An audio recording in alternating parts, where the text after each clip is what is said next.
हमारी रोज की इबादत में मैं आपको खुशामदीद कहना चाहता हूं और आज हम आजमाइश पर फतह याबी के मुतालिक बात करने वाले हैं। यहाँ एक चीज है जो मैं जानता हूं, आप पर आजमाइशें आएंगी और आप फतह पा सकते हैं। तो आए अपनी इबादत की तरफ चलते हैं।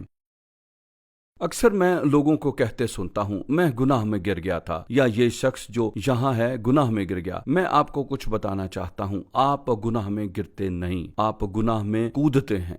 और गुनाह एक ऐसी चीज है जो हादसाती तौर पर नहीं होता, हम आजमाए जाते हैं। जी हाँ, लेकिन आजमाइश के साथ साथ तब हम उस पर फतह पा सकते हैं। लेकिन चुनाव हैं जो हमें करना होते हैं, और मैं आपसे उसके मुतालिक बात कर रहा हूँ। इस पूरे हफ्ते में मैं हकीकी तौर पर इस बारे में बात करता रहा हूं कि हम आजमाइश और इस पर फतह कैसे पा सकते हैं। लेकिन मैं बिलखसूस बात करना चाहता हूं कि हम आजमाइश पर फतह कैसे पा सकते हैं और आप किस तरह शिकस्त से दो चार नहीं होते, आप जिंदगी में किस तरह फतहमंद हो जाते हैं। और हमारे पास एक अजीम मिसाल है, और ये मिसाल यीशु मसीह है। आप देखते हैं बाइबल मुकद्दस बयान करती है कि वो हर तरह से आजमाया गया जिस तरह के आप और मैं आजमाए जाते हैं। लेकिन एक बड़ा फर्क है, वो गुनाह के बगैर था, वो हर आजमाइश पर गालिब आया।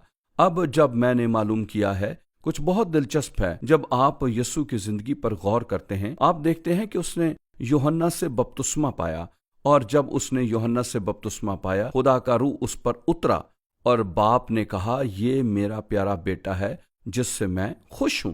आप बाप, बेटा और रूह कुद्स इन सब को एक तस्वीर में देखते हैं। लेकिन इसके फौरन बाद वो बियाबान में जाता है, और जब वो बियाबान से बाहर आया तो वो अपनी मनादी का आगाज करता है। लेकिन ये बियाबान ही था जहां वो आजमाया गया।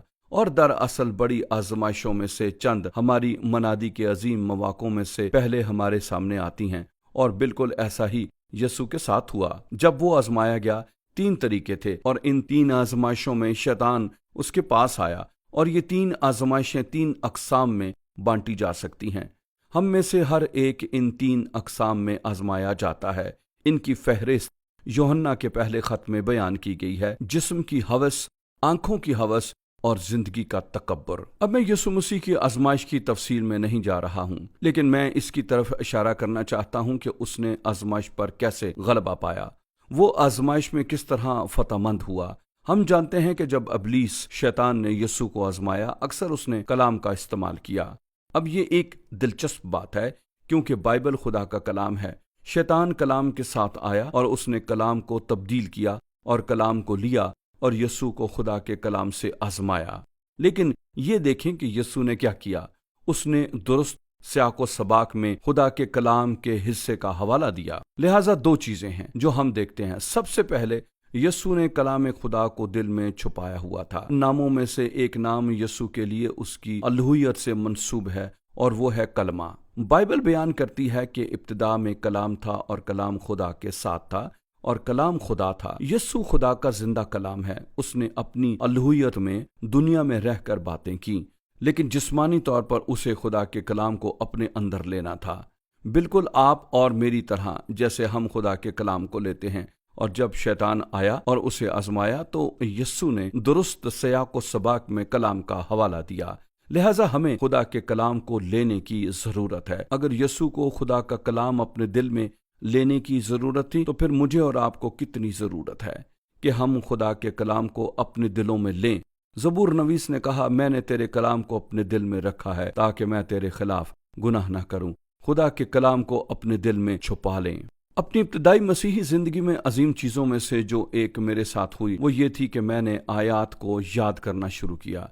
मैंने और चंद दोस्तों ने दुआ करने के लिए मिलना शुरू किया, और हम क्या करते थे कि हम हर रोज एक आयत याद करते। हम अपने दिलों में खुदा के कलाम को छुपाते, और मैं आपको बताना चाहता हूं कि ये मेरे लिए एक खजाना बन गया।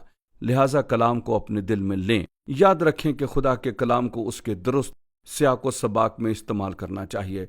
सिर्फ एक आयत को लेकर उसमें रद्दो बदल मत करें। मैंने कई लोगों को ये करते देखा है, और बाज़-औक़ात शैतानी कामों को लिए कई मौक़ों पर शैतान आएगा और उसे ले लेगा और आयत में रद्दो बदल करेगा और आपको शक में मुब्तला करने की कोशिश करेगा और आपको गलत रास्ते पर माइल करने की कोशिश करेगा कि आप कुछ ऐसा करें जो कि नहीं करना चाहते थे।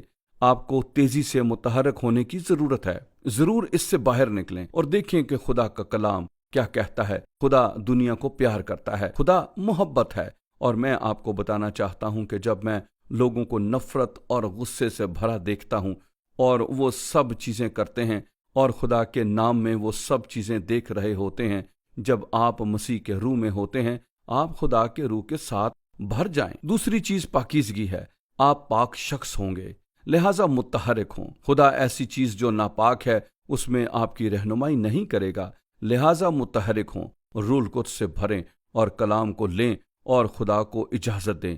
یہ تلوار ہے، یہ ایک طاقتور تلوار ہے جو مرد خدا یا خاتون خدا کے ہاتھ میں ہے جو یسوع کو پیار کرتے ہیں۔